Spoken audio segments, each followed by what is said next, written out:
Hello, everyone, and welcome to our webinar. Thank you for joining us. I'm John Young. I am the president of Heroic Productions, and it's our privilege today to host a 30-minute webinar with Steve Olson and Steve Brown on the subject of working with AV labor unions. Doesn't have to be a mystery, and I think you're going to find this super helpful. We've had lots of fun putting this together, and it's our privilege to bring it to you. There'll be opportunity for questions at the end of this session. So you can submit your questions in the questions window as you think of them, but we will be answering questions at the end of the 30 minutes for about 15 minutes after this. Before I turn the session over to the Steves, I'd like to give a couple of items in notes, please. We are recording this morning, or today. We'll email you instructions on how you can access that recording and the presentation. It's also available on our website if you want to go there, heroic-productions.com. So it's my privilege to introduce our guests today. First is Steve Olson. For the past 23 years, Steve has been working with the Historic Theater Group in Minneapolis, most recently the last 17 years at the Pantages Theater as operations coordinator. The Historic Theater Group is a division of John Gore organization. They're the leading developer, producer, distributor, and marketer of Broadway theater in the entire world. Steve's also worked with local production companies. He's toured with national recording artists. And on a personal note, he's an avid downhill and cross-country skier. Welcome, Steve. Thank you, John. Okay. Steve Brown is a production account manager here at Heroic. Prior to joining us, he spent 10 years as an on-site meeting producer for Target Creative, ensuring the successful execution of Target's global meetings and events operation, including events, multiple trips to China, India, here in the US, and Canada. He brings a wealth of expertise ensuring the same success for Heroic Productions clients. On a personal note for him, he's the lead singer in the world-famous band Johnny Clueless, has toured with them for 25 years. So it's a thrill to have Steve here too. Welcome. Thanks, John. Then welcome, Steve. This is fantastic. I just want to say, so we've asked you here, Steve, because we had posted 2 different blogs really on this topic of working with a union, union versus non-union venues, and information about unions, and they were very popular. People really were interested in hearing more about it. I think it's a topic that is interesting, and if someone's newly involved with a venue or an event that they know they're going to have a union, it's something they really need to unpack and understand what it's all about, to debunk some myths and sort through, some of the basics of how this works. And that's what you're here for. I'd love that you're here, and we want to, walk through all this. So the first thing we wanted to ask you was, give us the definition of the union so we all understand what we're talking about.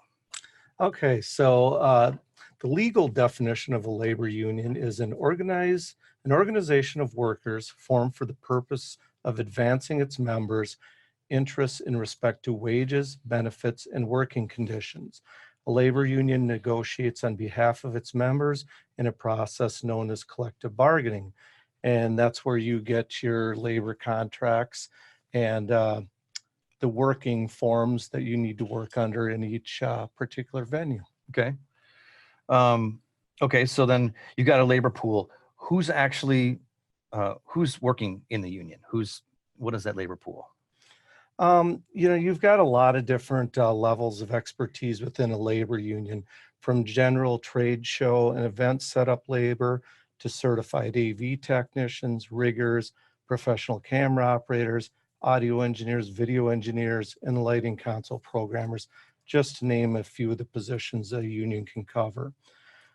These individuals range from just starting out in their trade to many years of experience and training. Some have theatrical degrees from universities, trade schools in areas like sound engineering or carpentry, or individuals have left production companies or the professional touring industry to work within a given union. The role of a stagehand can be quite varied depending upon the needs of a client or the requirements of a given show. The specific needs of any given event should be discussed in depth with your labor provider to make sure you're getting the individuals you need to complete the job. Yeah. So stagehand is what the union is called a stagehand union, but it's not just stagehand role. It's many things within there. So It- all the things you mentioned there are all part of the stagehand union. It Correct? certainly can be, and there can be different unions as part of a venue. Some are the stagehands, as you noted, in many different roles. And then there can also be, like what they call the mechanics, which are studio camera operators and people who work in your local news affiliations. And then you also have what they call broadcast locals too, who handle your events such as football games, baseball, basketball, and those people too can be incorporated within your shows too for greater Yeah. expertise. Yep. Okay. So what do you think are some of the misconceptions about working with a union, which is it's a big point we like to make. What do people come into it thinking they're going to have, and what are some of the misconceptions you experience with people? Yeah, that's a great question. I think one big one is, the union's just here to make our lives difficult and get in the way of us getting the show up. Not true, but I know a lot of people feel that way. Like most individuals, your union crew is simply there to do a specific job and get compensated for doing that job. You're going to find many personalities with any group of workers, just like you would find at any place of employment. Yeah. The key is to work with the designated crew chief to help position the workers in the areas that suit their expertise best. Okay. This will help you get the job at hand completed faster. Okay. So, so the misconceptions basically are that they're maybe not there to make it work, make this thing happen. Like they're somehow in the way, which is kind of silly. Exactly. And you also get the misconception like these guys don't know anything. Yeah. You're going to always have some individuals that be new at the job, or, the specific direction you're trying to take them isn't their area of knowledge. But you're also going to have stagehands that have expertise that really exceeds your greatest expectations. A lot of very talented people work in this industry, and on many occasions, it can be as simple as asking the question, who in the crew has dealt with this specific type of equipment before? Or, hey, who has the best knowledge in lighting? Who has the best knowledge in video? And then, asking the crew chief to help divide up the crew based on, those working abilities. That's actually great. So that helps us get into this other side of it. So we like this portion of our presentation talks about the other side. So tactics event planners can implement to improve their relationship with the union. So this is from your perspective, being in your position. What are some of the things that some of the things that we can do to help make it go better and to help debunk those misconceptions? Sure. The first thing is, I guess, come in with a good attitude towards your hired labor, and treat them as you would any other individual of the production team. Try to avoid the us and them mentality. I mean, these people are going to be part of your team for maybe it's only a few hours. Yeah. Maybe it's the whole week during your event. I mean, bring them in. Right. People like to be included in a group and like to know what's going on so they can help you out. And you're going to find many people they really want to help you get your event up right. You have others who just want to do the job good and go home. Right. But, include everyone. You had mentioned earlier, you mentioned about finding the right person, like asking. So talk about that. So if you need someone specific. Yeah. It's like if you as a technical director or an EP or producer, meeting planner, you need something like, and you know that the union is the group that's going to supply that in the space. You mentioned, asking for that, like what is we had talked about this earlier. That's one of those topics that one of these areas that you could actually do that. Tell us about Yeah, that. certainly. When you're speaking with your labor provider, uh, really try to tell them all aspects of the show that you're really trying to cover. Mhm. What your needs are going to be during the show, the specific positions you want to cover, and the talents you need within those specific areas of the event. Um, a lot of times there is the ability for your labor provider to either suggest or request those individuals that are the most talented Mhm. in those areas. A lot of contracts provide for that, and it's good to take advantage of that as well. Yeah, I think a good example of what we had talked about earlier is you have a breakout happening. It's heavily leaned on audio. Audio is important and the video is very minor to it.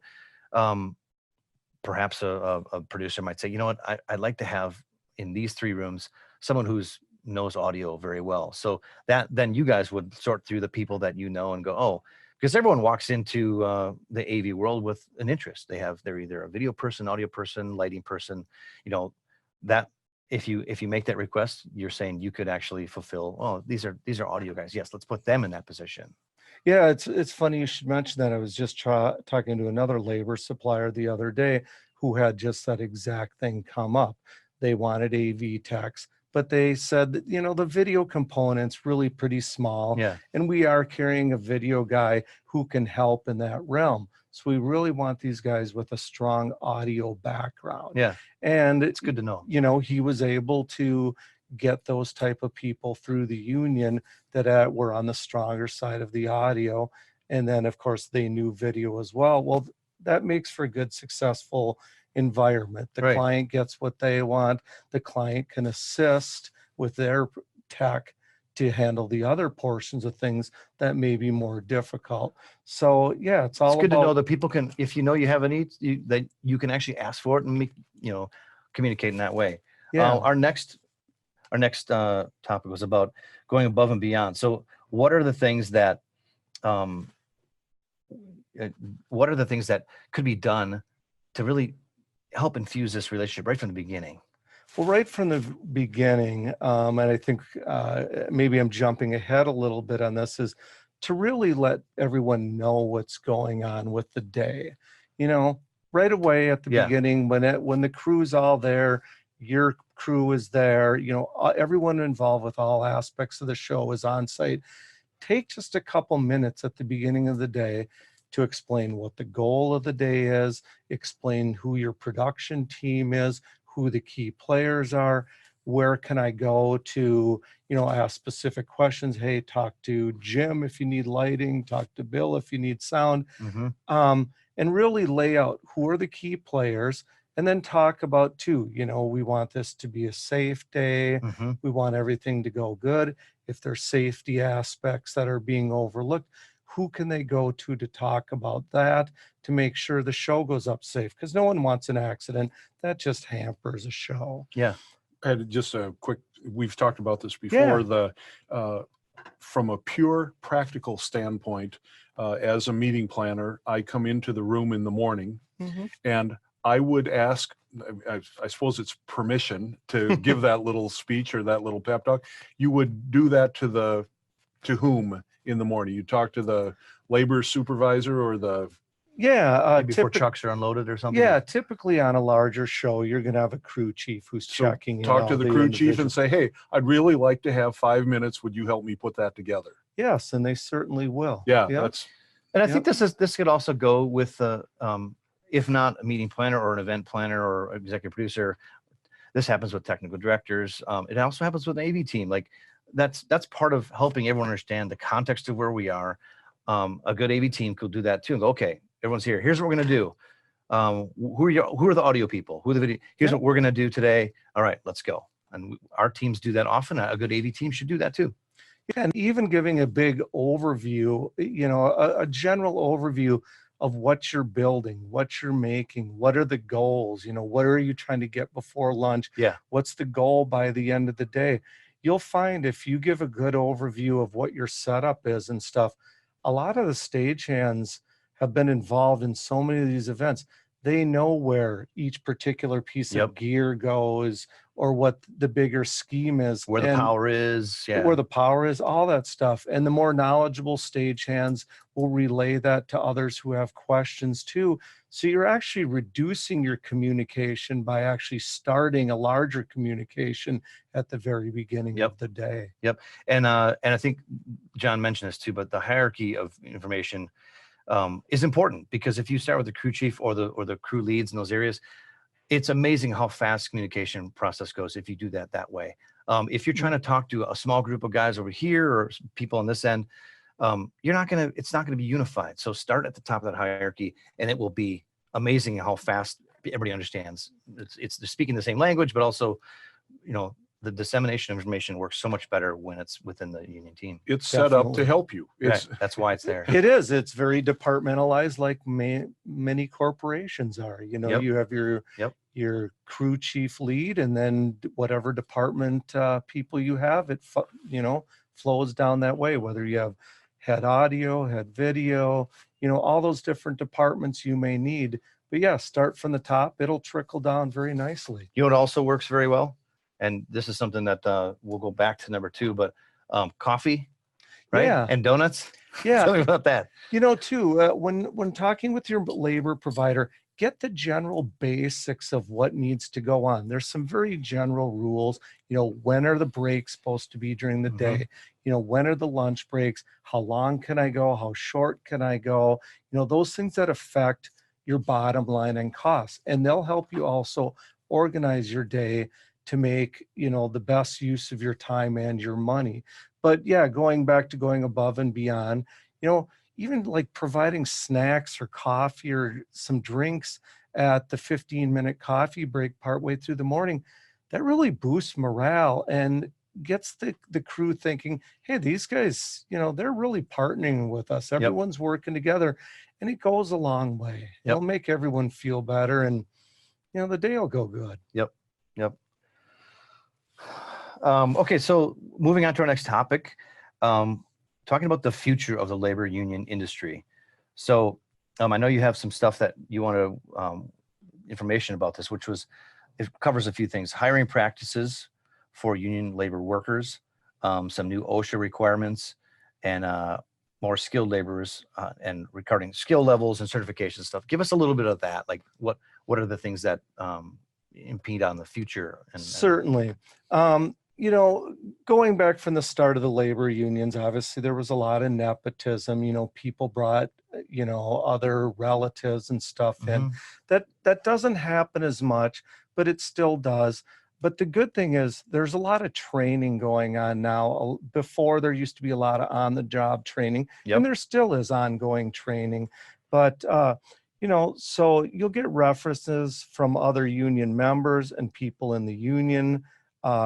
We have individuals who leave their jobs at other production companies to come and work for the union. You have touring professionals who want to get off the road and come into the union. You have people who have gone to trade school for, sound, lighting.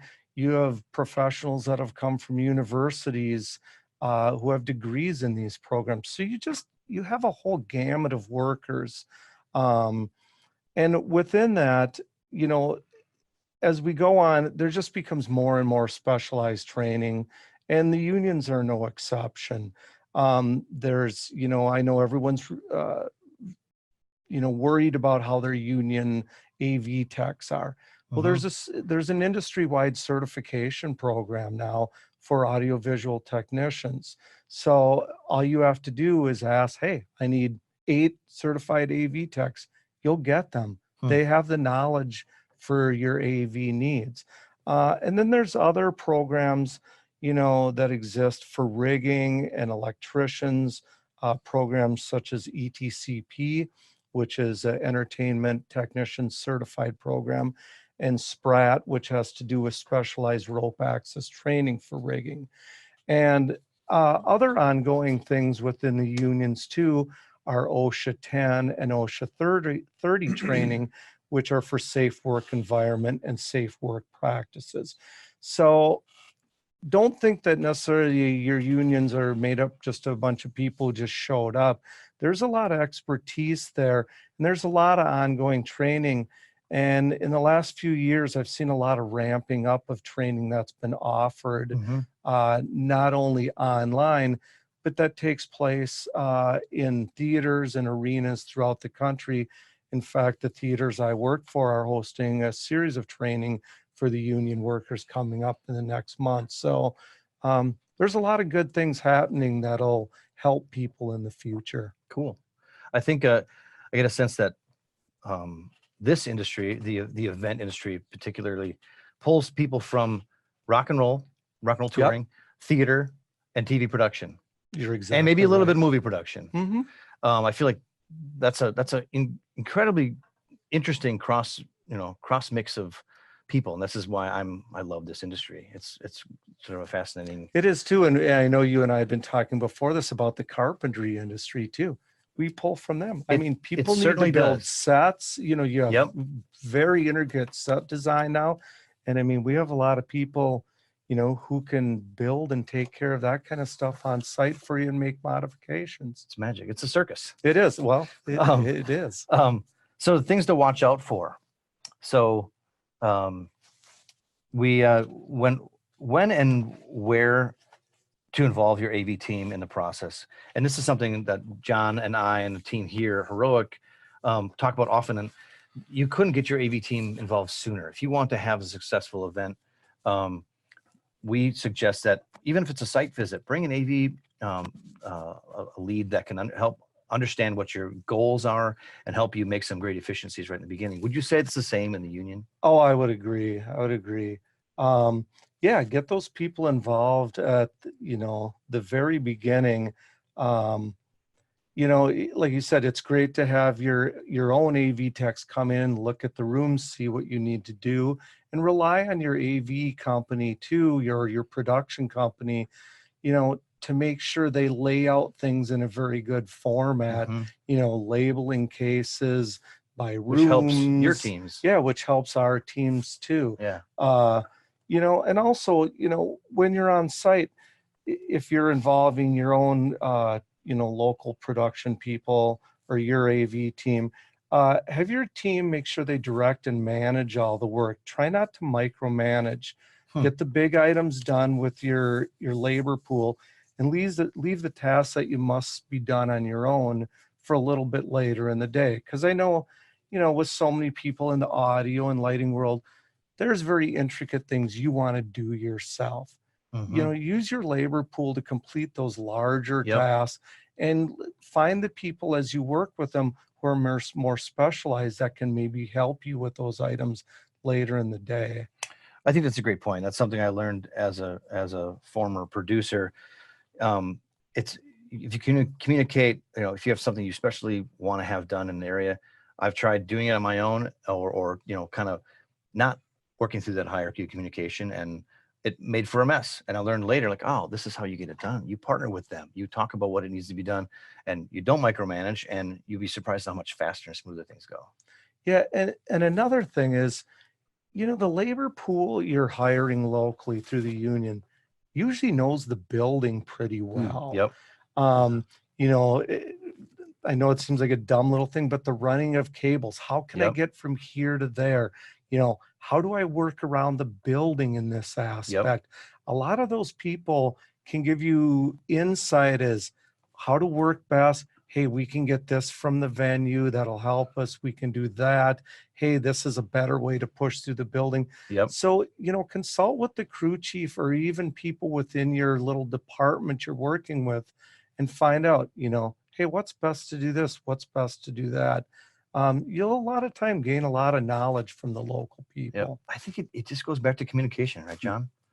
It is. feels It's like all it- communication. We've talked about that while we were getting ready to go on air, and everything we've talked about so far is communication and treat people like you'd like to be treated. That's exactly If you learn right. those two things, it goes pretty smoothly. Coffee and donuts don't hurt either. No, Everybody likes that. strong coffee. All right, I'm going to I'm going to begin to wrap us up. We've got about 5 minutes left.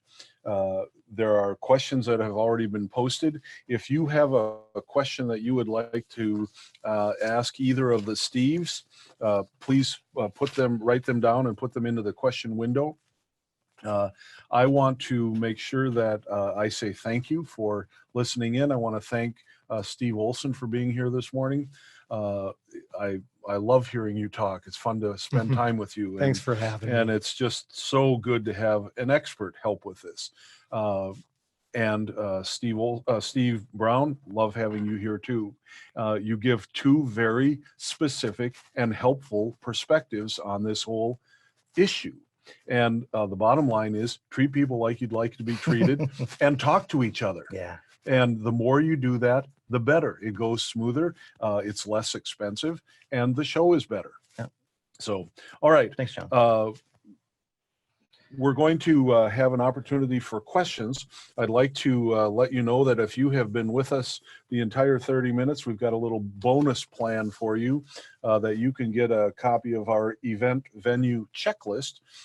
If you just go to our website, you'll find that there. And I think that you would find that very helpful in questions that you could, should, would, ought ask before you get on show site. You during your pre-visit or any of your site visits that you're doing prior to your meeting, you would find this helpful as a guide for asking good questions and getting good information that you can ask people on the union side, or if you're working with a production company like Heroic, you can say, here's what I've learned. Yep. And you're developing a vocabulary that I think you will find very helpful in doing your job.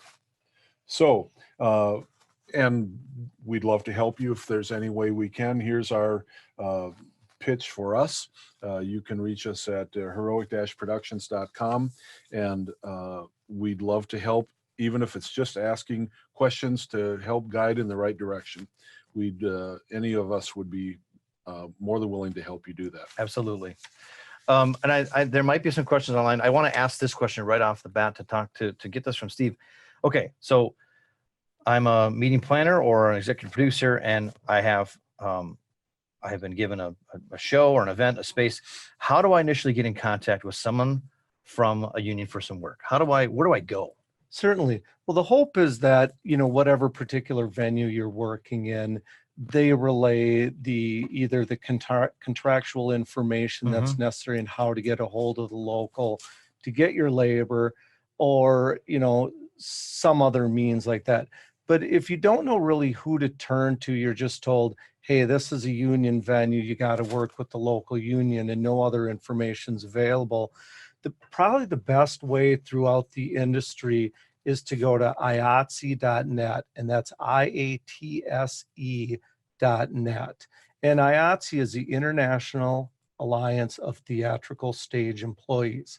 Now, within that page, there's a tab on the top that says Local Union Directory.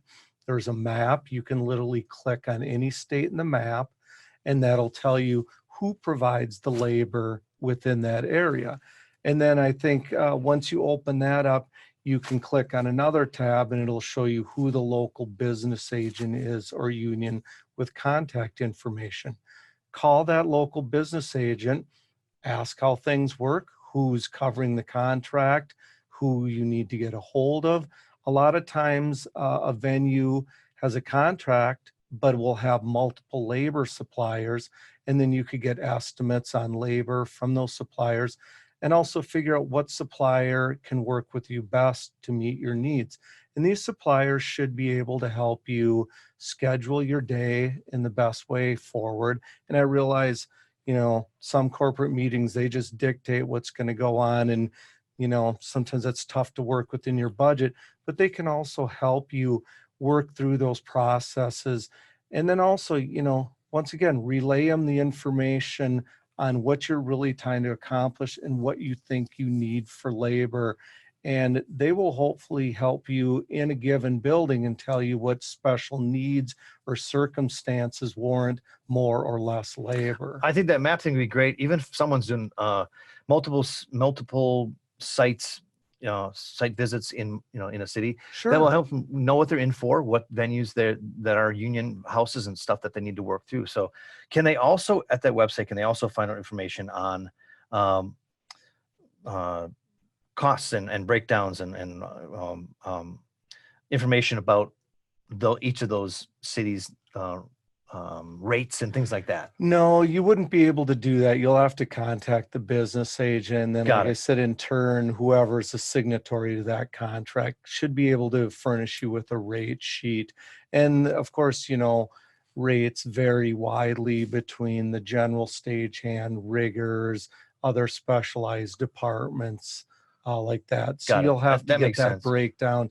And as many of your listeners already know, uh, all depending on the day, the time of day, that there's just so many different rules to sometimes navigate. Mhm. That's why it's best to speak with them and they can work you through That's great. that. Steve, one of the things that you said last week when we were prepping for this was that I think would be helpful to understand also is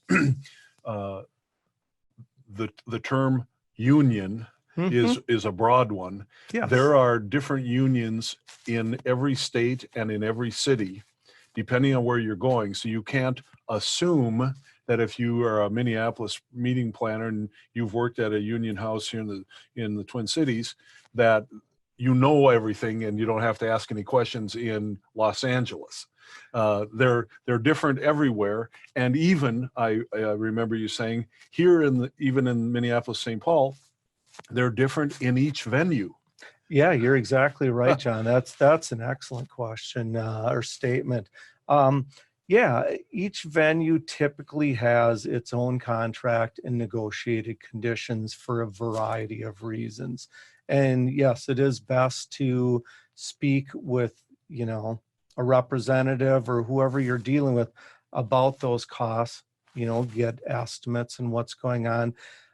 Yeah, there are some general conditions you'd think are the same, but yeah, you do want to ask questions about, once again, how long can you go before taking a meal break? Yep. How long do my meal breaks have to be? How long can I work the workers before Yep. this or that? What are the minimums? Yep. Weekends. Yeah. All that kind of Weekends, information. all of those things. So yeah, you're right. Don't assume that anything's the same anywhere else. Well, the wage structure in Minneapolis, for instance, is pretty close to the same. It's not exactly equal. Yeah. And that venue could to affect your venue. budget if you're planning a multiple day event and have crazy overtime. That's very important to get that clarified. It really is. All right, here's a question from a listener. What does it mean when a union worker shadows another worker? Sure. And I know What's a shadow? a shadow would typically be somebody who covers the position when they want someone else to operate a piece of equipment. So, and this varies once again, contract to contract, wherever you'll be. Let's just take an easy one, for instance. The show absolutely wants to use their own spot operator for a particular event. And the union has a rule in place that says, no, only our union workers operate the spotlights at this venue. In many venues, what will happen is they will allow the operator to run the spotlight, the one you're bringing in, but then you'll have a shadow. So you'll actually have a person that will stay there next to them in the event that, something happens with the spotlight or the operator to cover that position. So you're essentially, having a second person shadowing or being there at that position. Now, as we talked, in Canada, in one particular location, they absolutely required that their people operate the equipment. And so the union in that particular venue operated the equipment, but then the AV techs or the video techs and Yeah. everyone else who were brought in by the production company unknowingly had to stand there Yeah, and watch that was an them. odd experience. Yeah. That typically is quite an odd experience and is I don't think is typical. But once again, I don't know all the contracts. Uh, but that's the basics of the shadowing. And is the shadow and it might be complicated, but is the shadow, the origin of that is it's because that person knows the gear, they know the environment, they know the context of how to use this piece, and it's to ensure that to make sure it gets utilized properly. Is that maybe the reasoning? That is a overall? lot of the reasoning. A lot of times it comes in specialty Yeah, applications. spot up's not, that's You maybe know, different, but in the venues that I work with, there's a clause in there that says all equipment will be operated by the local IATSE. It's to protect the work environment.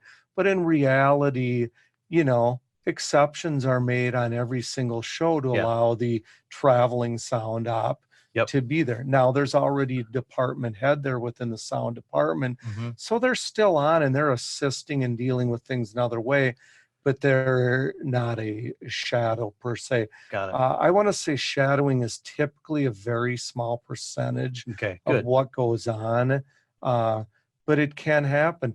Now, I've also seen instances where a shadow has become necessary because of a medical situation Yeah. or a failure to operate a piece of equipment properly on the other end of things. All things happen at certain points of time. And in those cases, it was great that a shadow Yep. was there.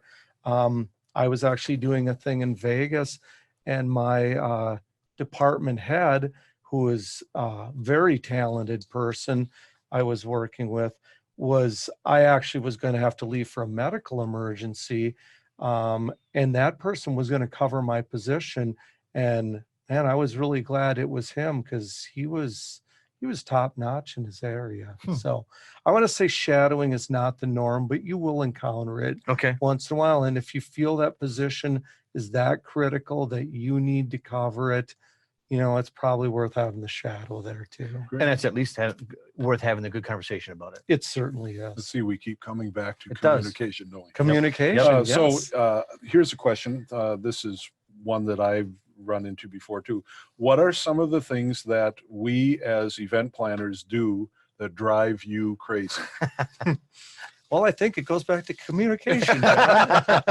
Surprise. Well, that's just it. It's the lack of communication and the lack of understanding that's going on. And I think it also has to do with planners, and I'm not saying everyone is in this group, planners not really taking everything into account and covering all their bases. Because obviously you want to be efficient in the use of your labor to minimize your costs. So it's critical you have a very good game plan in place and the ability to adapt that game plan when things happen. Because we all know nothing ever changes in this industry. Ever. In the history of It ever. never has. But, Sarcasm. yes, we have to totally be equipped to adapt. And the union rules do allow for sliding of schedules and stuff like this. Nothing is ever locked in, but this is another thing that as you you try to work through your daily labor schedule, if things come up, as soon as you've discussed with your production team what you want to do or what your options are, get with that crew chief. Hey, how do I make this work? Because he probably has a plan where, let's say we absolutely have to keep the sound guy on during the lunch break. They had a problem. They need to fix this. How do we do it? They'll come up with a plan to help you work through that. And once again, I hate to keep saying this, it comes down to communication. And yes, the proper planning and the execution of your plan is really critical. This is where we introduce the 6 P's. Proper planning prevents pitifully poor performance. That's stating it nice. It is. It's as nice as I could think of that. Talk to each other. That's the key. Come in with a plan, have this thought through, do a site visit, talk to your crew chief, and ask for help. Really, definitely do. Here's a question that I think is sort of interesting, because it kind of ties into communication, of course, but also ties into the hierarchy of Yes. on-site communication. are union crew chiefs more used to dealing with companies like AV companies like Heroic Productions or event planners? Like, does that communication, do you ever get direction from event planners down, as a union leader? Is that like a partnership between all three people talk, or how common is that, where an event planner will be talking to the crew chief and organizing the day? I mean, that definitely can happen, but it seems so much like the event planner has also engaged with a production company Yeah. or multiple production companies on site. And it typically seems like the event planner is relaying their information Yeah. to, let's just use the example of Heroic again here. That event planner is usually going back to Heroic, hey, I need to get this done. I don't like how this looks. You know, can we change this? Can we do that? And I think it really helps. I'm not saying they won't interface. It happens. Yeah. But it's once again the way to keep going and working through that hierarchy. I'd say, it's most likely they're working with that lead production person or the lead on-site coordinator mostly. That's been my experience too. You I just know. wanted to know if that was ever ever been your experience where you're actually taking direction from an event planner. But you're not against talking to event planners, obviously, right? Nobody's against talking to anyone. But once again, maybe this goes back to John's previous question. We need to know who's really in charge True. and how that hierarchy once again works. Because if you have the production company telling you one thing and all of a sudden the event planner Client, comes on and goes, that's not how I want it. Right. Well, then they're stuck in the middle and they're kind of going, who do I That talk I'm sure to? that comes up Who do I often. listen to? And as an example of working internationally, that's Yes. super important to have. They need to Definitely. understand, your crew needs to understand who's going to make the call, and that's who they listen to. Yeah. Yeah. And believe me, once everyone knows who's in charge, they figure it out and things go smoothly. But yes, if we have conflicting bosses, the day can get rough for everyone. Yeah. All right. We're going to wrap this up. I want to say thank you to Steve Olson and Steve Brown so very, very much for this conversation today. It's recorded. It's available on our website. If you have questions after this, shoot them down to us at Heroic and we'll get answers back to you. We want to continue the conversation with you, and we're just so grateful that you joined us. I would be remiss if I didn't also say thank you to Storytellers Media, who are the behind the scenes people. Britt is here, who is doing all the slides and keeping the conversation going online. Thank you so very much for that. She's nodding her head now. And so thank you, Storytellers, for that. We are a wrap here, and we say thank you. We'll see you on the next one.